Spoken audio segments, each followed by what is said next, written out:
Bismillahirrahmanirrahim. Assalamualaikum warahmatullahi wabarakatuh. Innal hamdalillah nahmaduhu wa nasta'inuhu wa nastaghfiruh. Wa na'udzu billahi min shururi anfusina wa min sayyiati a'malina. Man yahdihillahu fala mudilla lahu wa man yudlil fala hadiya lahu. Asyhadu an la ilaha illallah wahdahu la syarika lahu wa asyhadu anna Muhammadan 'abduhu wa rasuluh. Allahumma salli wa sallim ala sayyidina Muhammad wa ala alihi wa ashabihi wa tabi'in wa man tabi'ahum bi ihsanin ila yaumiddin. A'udzu billahi minasyaitonir rajim. Ya ayyuhalladzina amanu taqullaha haqqa tuqatih wa la tamutunna illa wa antum muslimun. Amma ba'd. Yang berusaha Tuan Haji Ahmad Nazri Muhammad Yusof selaku penerbit rancangan tafsir Al-Quran dan seterusnya sidang pendengar yang dirahmati Allah. Alhamdulillah, pertamanya marilah kita sama-sama merafakkan setinggi kesyukuran ke hadrat Allah Subhanahu Wa Taala di atas segala nikmat kurniaan dan rezekinya yang tidak ternilai. Selawat dan salam ke atas junjungan besar Nabi Muhammad sallallahu alaihi wasallam, ahli keluarga baginda dan para sahabatnya yang tercinta. Bersama saya Profesor Dr. Muhammad Najib bin Abdul Qadir, Pusat Kajian Al-Quran dan As-Sunnah, Fakulti Pengajian Islam, Universiti Kebangsaan Malaysia. Tuan-tuan, puan-puan, para pendengar yang dimuliakan, pada hari ini kita akan menyambung kembali rancangan tafsir Al-Quran bagi siri ke-157. InsyaAllah, pada kali ini kita akan membincangkan mengenai pentafsiran ayat ke-119 surah At-Taubah. A'udzubillahi minasyaitonirrajim. Ya ayyuhalladzina amanu taqullaha wa kunu ma'as sadiqin. Wahai orang yang beriman, bertakwalah kamu kepada Allah dan hendaklah kamu berada bersama-sama orang yang benar. Muslimin dan muslimat yang dirahmati Allah, Profesor Dr. Muhammad Quraisy Shihab melalui kitabnya Tafsir Al-Misbah menyatakan bahawa kalimah as-sadiqin pada ayat ke-119 surah At-Taubah merupakan perkataan jamak daripada kalimah as-sadiq dan diambil dari kata dasar as-sidqu yang bermaksud benar. Benar yang dimaksudkan di sini ialah kebenaran berita yang disampaikan merupakan sama dengan kenyataannya. Di dalam Islam, kebenaran merupakan sesuatu yang sesuai atas. Di dalam Islam, kebenaran merupakan sesuatu yang sesuai atau sama dengan perkara yang diyakini. Al-Biqai memahami kata ma'a yang bermaksud bersama di dalam ayat ini sebagai isyarat kebersamaan walau dalam bentuk yang sedikit. Siapa yang selalu bersama sesuatu, maka sedikit demi sedikit ia akan terbiasa dengannya. Sidang pendengar yang dimuliakan, Ustaz Salahuddin Abdullah dan Ustaz Umar Khalid melalui kitab mereka Tafsir Mubin mentafsirkan ayat ke-119 surah At-Taubah ini dengan menyatakan bahawa orang Muhajirin dan Ansar diampunkan oleh Allah Subhanahu Wa Taala sesudah mereka bertaubat dan kembali ke jalan kebenaran. Kerana Allah Subhanahu Wa Taala mengetahui keikhlasan mereka bertaubat dan menyesal. Ketegasan ini bertujuan memberi galakan kepada orang yang beriman supaya bertaubat apabila terlanjur melakukan kesilapan. Allah Subhanahu Wa Taala menyeru dan mengajak orang yang beriman supaya sentiasa bertakwa kepada Allah Subhanahu Wa Taala dan benar-benar memegang ajaran agama, sama ada dari segi niat hati, tutur kata atau amal perbuatan.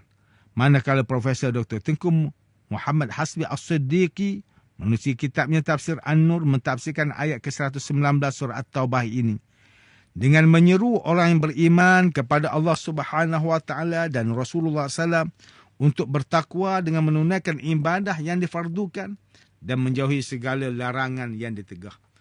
Orang beriman juga diseru untuk mentaati segala perintah Allah Subhanahu Wa Taala sehingga hari akhirat supaya kelak akan tergolong di dalam golongan orang yang benar dan memperoleh balasan syurga. Profesor Dr. Tengku Muhammad Hasbi As-Siddiqi menyatakan bahawa kejujuran Ka'ab Ibn Malik dan kedua temannya dalam mengemukakan alasan tidak pergi berperang kepada Nabi itulah yang menyebabkan Allah Subhanahu Wa Taala menerima taubat mereka. Sidang pendengar yang dirahmati Allah, Profesor Dr. Haji Abdul Malik bin Abdul Karim Amrullah atau lebih dikenali sebagai Hamka melalui kitabnya Tafsir Al-Azhar ketika mentafsirkan ayat ke-119 surah At-Taubah ini menjelaskan bahawa orang beriman perlulah hidup dalam ketakwaan walaupun diduga ujian yang berat. Profesor Dr. Hamka juga menjelaskan kisah mengenai Ka'ab bin Malik dan dua orang sahabatnya yang ditimpa ujian yang berat namun masih mempertahankan ketakwaan mereka. Mereka telah dipulaukan selama 50 hari dan menyaksikan bahawa golongan munafik berjaya melepaskan diri dengan berbohong. Namun, mereka tidak goyah dengan ujian dan tetap sabar menempuh dugaan ujian yang berat. Kejujuran memerlukan pengorbanan. Dan dapat dilihat dari kisah Ka'ab dan sahabat-sahabatnya yang bersusah payah demi menegakkan kebenaran dan berada di pihak yang benar. Tuan-tuan dan puan-puan yang dirahmati Allah, demikianlah tafsir bagi ayat ke-119 surah At-Taubah menurut pentafsiran oleh para ulama.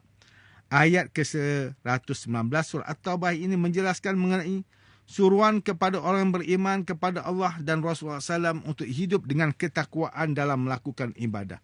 Selain itu, orang beriman juga perlu untuk tetap teguh menegakkan kebenaran dan bersama-sama orang yang benar ketika diduga dengan ujian. Tidak kira ujian itu kecil atau besar. Muslimin dan muslimat yang dimuliakan.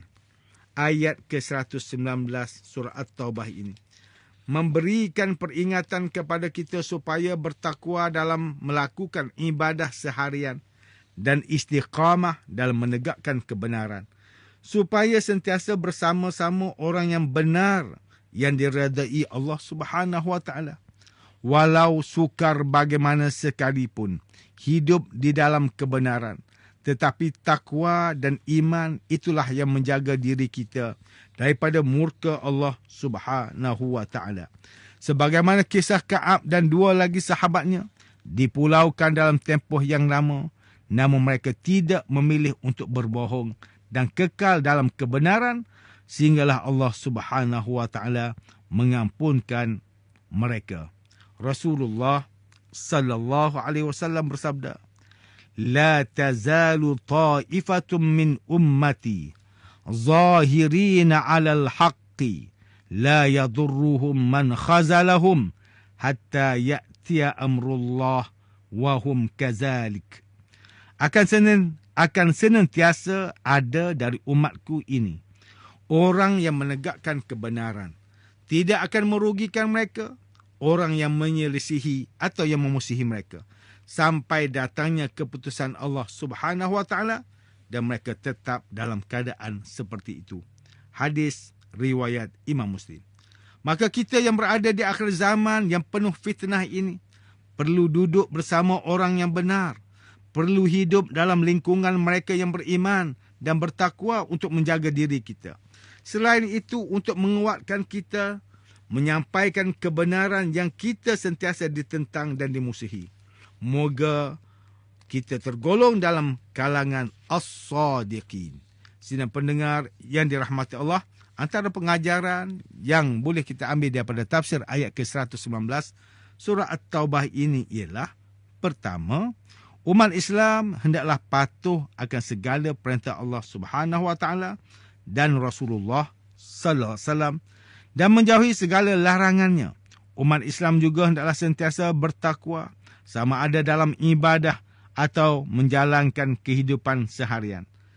Kedua, setiap orang Islam hendaklah sentiasa berada bersama-sama orang yang benar yang diredai Allah Subhanahu Wa Taala untuk menegakkan kebenaran ketika menghadapi kebatilan atau diduga ujian yang berat. Tuan-tuan, puan-puan, para pendengar yang dimuliakan, sekian sahaja rancangan tafsir Al-Quran pada hari ini. Semoga kita semua mendapat manfaat daripada perbincangan ilmu ini. InsyaAllah, mudah-mudahan kita akan bertemu lagi pada siri rancangan tafsir Al-Quran yang akan datang. Wabillahi taufiq wal hidayah. Wassalamualaikum warahmatullahi wabarakatuh.